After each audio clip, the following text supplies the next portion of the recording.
ভগবতী guys আমি চলতে চলতে আমার সাথে দেখা হয়ে গেছে সংখ্যালঘু একটা ভাইয়ের সাথে। ভাই তুমি যে সংখ্যালঘু, ঠিক আছে, তোমার কি ক্ষতি হইতেছে? তোমার কেউ ক্ষতি দিচ্ছে না, বাট হচ্ছে ধরেন এত মানুষের আমি একদম সংখ্যালঘু খুব মানে আতঙ্কে থাকি কোন সময় করি না, তোমার কেউ ফিটবে না, তুমি নির্দ্বিধায় থাকতে পারো। আসসালামু আলাইকুম। তো আজকে অনেকদিন পরে আমরা আবার আমাদের শুটিং এ আসছি। শনিবারে আমাদের শুটিং হওয়ার কথা ছিল, কিন্তু বৃষ্টির কারণে এবং অনেকের নানা সমস্যার কারণে শুটিং হয় নাই। তো আজকে বুধবার আমাদের পরবর্তী নাটকের শুটিং এর জন্য আমরা আসছি আমাদের পার্শ্ববর্তী এলাকাতে।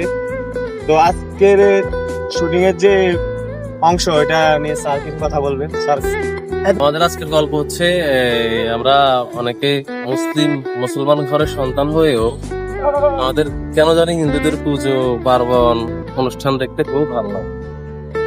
এই বিষয়টাকে মানে সত্যিকার ভাবে পরিহার করা উচিত, যেটা আমরা অনেকে বুঝেও না বুঝার ভান, সেটাকে আমরা গল্পের মাধ্যমে তুলে ধরার চেষ্টা করব। আশা করি মানে বোঝানোর চেষ্টা করব যে একজন মুসলিমের সাথে অমুসলিমের একজন মুসলিমের সাথে অমুসলিমের সামাজিক বন্ধন হতে পারে, কিন্তু ধর্মীয় কোনো বন্ধন থাকতে পারে না। এটা হচ্ছে সবাই আমাদের স্পন্দন ফিল্মের সাথে থাকবেন আর ভিডিওটা 6 তারিখের মধ্যে দিতে পারবেন। মানে পরিস্থিতি অনুযায়ী পেয়ে যাবেন ইনশাআল্লাহ, তবে দ্রুতই পাবেন। তো মূলত আমাদের এই গল্পটা ছিল পূজা নিয়ে। আপনারা তো বিষয়বস্তু ভালো করে আগ থেকে শুনছেন, যে পুরো ভিডিও দেখলে বুঝতে পারবেন যে আমরা এই গল্পটা কী নিয়ে সাজিয়েছি। এটা হচ্ছে আমাদের পূজা নিয়ে, যেহেতু এখন পূজা চলতেছে, তো সেজন্য আমাদের এই গল্পটা সাজানো। আমাদের মুসলিম ভাইদের মধ্যে অনেকেই আছে যে হিন্দুদের যে এই পূজা এবং কি তাদের বিভিন্ন সামাজিক অনুষ্ঠান যেগুলো, এগুলোতে অংশগ্রহণ করে।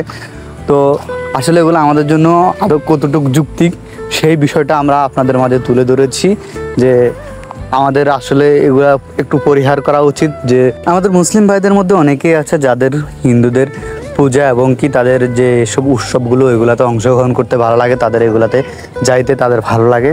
আসলে আমাদের ইসলামিক দৃষ্টিকোণ থেকে যে এগুলাতে আমাদের মুসলিমদের জন্য কতটুকু অংশগ্রহণ করা যুক্তিক, সে বিষয়ে আমরা এই গল্পে আপনাদেরকে বোঝানোর চেষ্টা করেছি।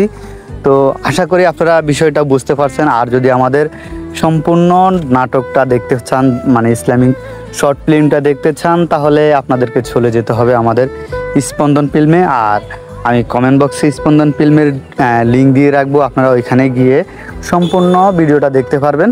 ভিডিওটা অসম্ভব সুন্দর হয়েছে, আপনারা দেখে আপনাদের গুরুত্বপূর্ণ মন্তব্য কমেন্টস করে জানাতে পারেন।